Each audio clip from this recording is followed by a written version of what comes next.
Hello, pool players. Got something that I found today that really surprised me.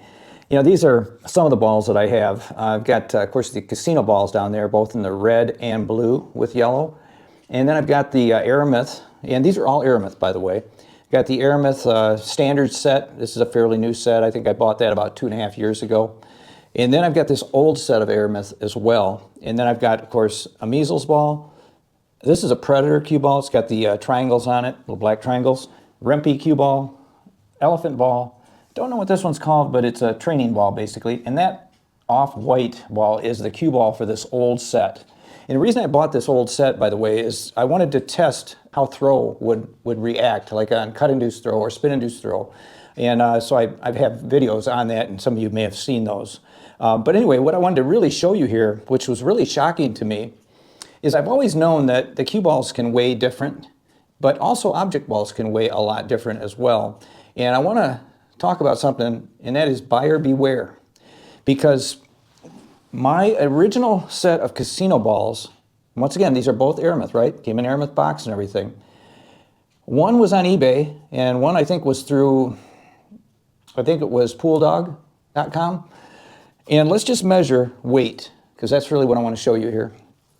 Take this red ball. This is from Pool Dog, because the red and the yellows were from there. I've got this scale. I'm going to measure these in grams. This ball weighs 164, okay? But now check this out. Now this is also Aramith. Bought this on eBay. 184. 164, 184. That's incredible, the difference. So what that tells me, and you can correct me if I'm wrong, but one of these sets is not an original Aramith set. There's no way Aramith would have that big of a fluctuation in their weight. And by the way, I've weighed all of those balls, and they're all the same.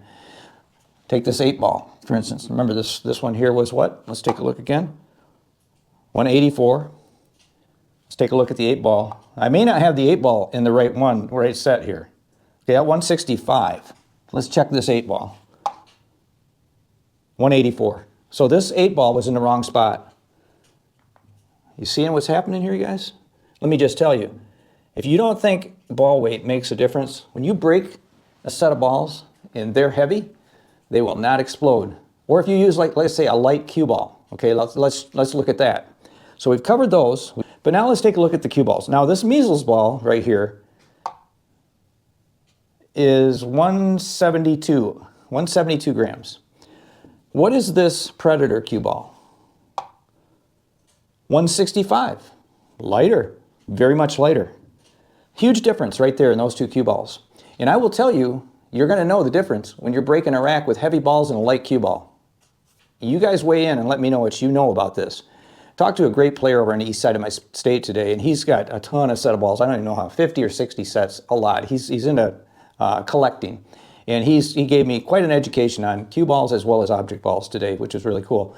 But now, let's take a look at this elephant ball. And I will tell you something about this. You know, I use this ball a lot so I can show you the stripe, how it spins when we're shooting spin shots.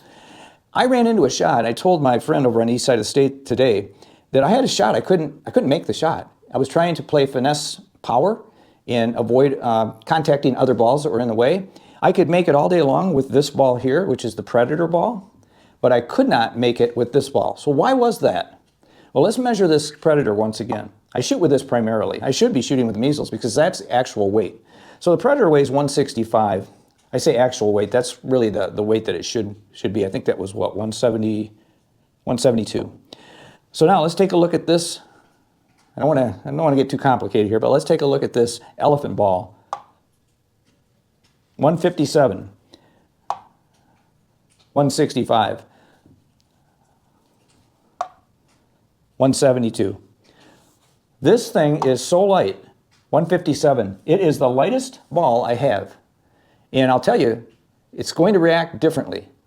Those of you who don't understand the game yet, ball weight has a lot to do with the physics of this game.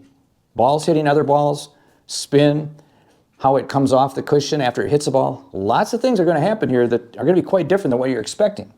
Let's see what this ball weighs. 170 flat. That's pretty good. That's pretty accurate with the measles ball, which is 172. And then now let's take a look at this old cue ball. This is an Aramith. Like I say, all are Aramith, except for that elephant ball and that other one over there, I think, and the Rempe. These are all Aramith brand. 164. So it's a little light. Okay. Probably it was pretty close to the, yeah, 165 on this Predator. So it's very close to that.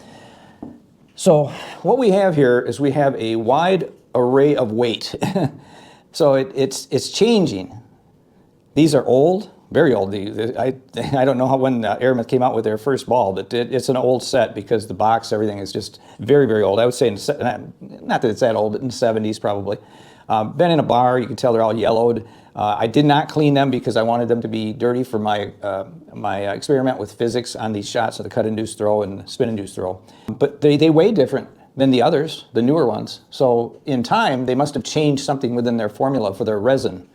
But I just thought this was pretty interesting because cue ball weight, it needs to, I think that they should put a premium on us having equipment that is weight measured for consistency and also acceptability, especially for like tournament play and stuff like that. You know, we talked about this.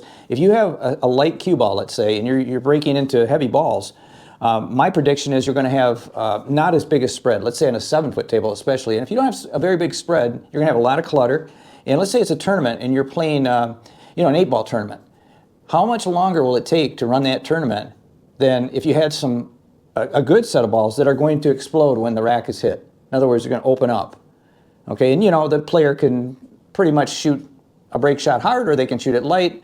But the point is, you're probably going to have a better spread. And if you have a better spread, the 8-ball game is going to go quicker. So ultimately, when you have many, many numbers of players, the whole tournament could be shortened if we have the right equipment, the right balls, the right cue ball weight, right object ball weight, and so on. I wanted to share this with you. I think it might open your eyes, some of you.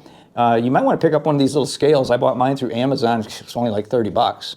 And it's very accurate. I love this little thing. Very good little scale to have. And it goes in ounces as well, so you can change it from grams to ounces and such. Anyway, if you guys have any questions on this, I'm not real hip on all of this stuff yet, but it's interesting to me that there's such a difference. It really is.